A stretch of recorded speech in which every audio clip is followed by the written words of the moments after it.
County man has been in and out of jail for flashing women on the road.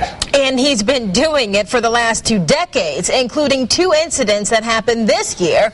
Law enforcement officers have dubbed him the Baldwin County Flasher. But it turns out state law can't do much to punish him. In tonight's special report, Fox 10 News Baldwin County reporter Hubert Tate tells you why. The Baldwin County Flasher is no stranger to a jail cell. He's been behind bars roughly 10 years already. But now his victims are afraid that he will physically hurt someone or someone will hurt him.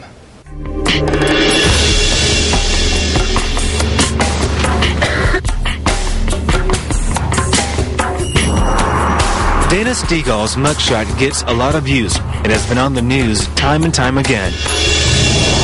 Police say just a few hours after he bonded out, he struck again. They arrested 42-year-old Dana Ross Stegall for indecent exposure yesterday afternoon. His reputation is known in Baldwin County communities. You always knew who Dana Stegall was. And in the law enforcement community. I've prosecuted his cases, and many assistant district attorneys after me have prosecuted his cases. Cases with victims who are now saying enough is enough. We need to get our legislators to make this law stronger. His crimes go back 20 years. That's when Robertsdale bookstore manager Lynn Highnote was flashed during the early 90s. She was driving on County Road 83 and saw the Baldwin County Flasher on the side of the road. I was fixing to hold my hand up the wave, and all of a sudden the shirt came up and his pants were down, and there you go. And I was just like, now I know he just didn't do that. She reported the case, and Stegall was convicted of indecent exposure. But Highnote says the look in his eyes leaves a lasting impression. That's how I picked him out of the lineup, was his eyes. Because when he flipped his shirt up, he covered the bottom part of his face, and all you saw was his eyes and his nose, and it was the eyes that were, it's something in those eyes that you know something's wrong with him. Now, 20 years later, this Grand Bay woman is telling a similar story. She did not want to show her face because her case is pending. But she tells us earlier this year, while at a Loxley gas station, Stegall called her over to his truck. She didn't think twice about it. The Southern hospitality, you're helpful to people. You're brought up that way, just to be nice and courteous.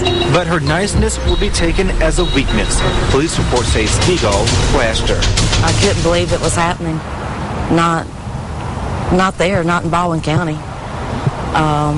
People are usually so friendly and asking directions to go to places, and it was just really shocking. And then she got a bigger shock. She discovered Stegall had been arrested more than 24 times by 5 different agencies for the same offense. Current District Attorney Judy Newcomb prosecuted some of those cases when she was an assistant DA.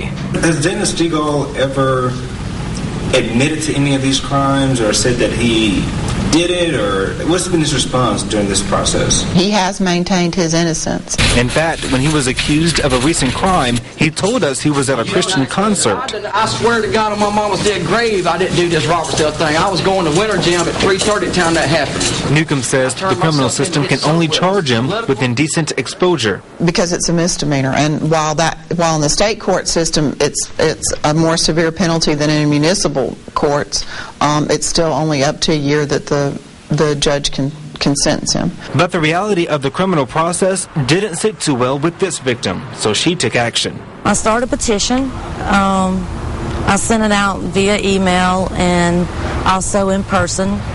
And so far we've gotten over right around 1,000 signatures. We wanted to see if that petition caught any lawmakers' attention, so we brought our findings here to the Mobile Legislative Delegation. Our report led us to Representative Jim Barden. He acknowledged the victim concerns featured in our report. That's why he recently drafted a bill to fight repeat offenders like Stegall. The bill would make indecent exposure a felony for those convicted 3 times or more, which means someone like Stegall could get up to 10 years in prison. But the legislative session has come and gone, and the bill didn't make it very far. What problems did you encounter? We got it out of the Judiciary Committee, but we didn't get it up on the House floor for consideration. He says some of his colleagues believe people like Stegall should be rehabilitated rather than incarcerated. I don't argue that point, but the money's not there to do it. So I'm not comfortable with turning my head or turning a blind eye to the issue. Let's incarcerate him. If the money's available in the future, let's try to rehabilitate him. But that argument wasn't enough to pass the bill, so it will have to be reintroduced again next year. As for now, Stegall's victims have different attitudes about life. You don't have that, how are you doing type feeling. You're like, what are they doing? You know, what are they wanting type of distrust of people, and that's not good. I want to get back to where I can trust people again. If something's not done about this man, I'm scared it's going to escalate. Escalate into something a lot more serious even the law cannot fix.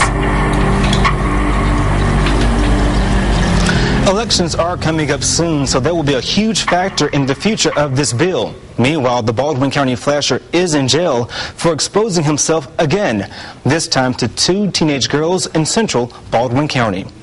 I'm Hubert Tate, Fox 10 News.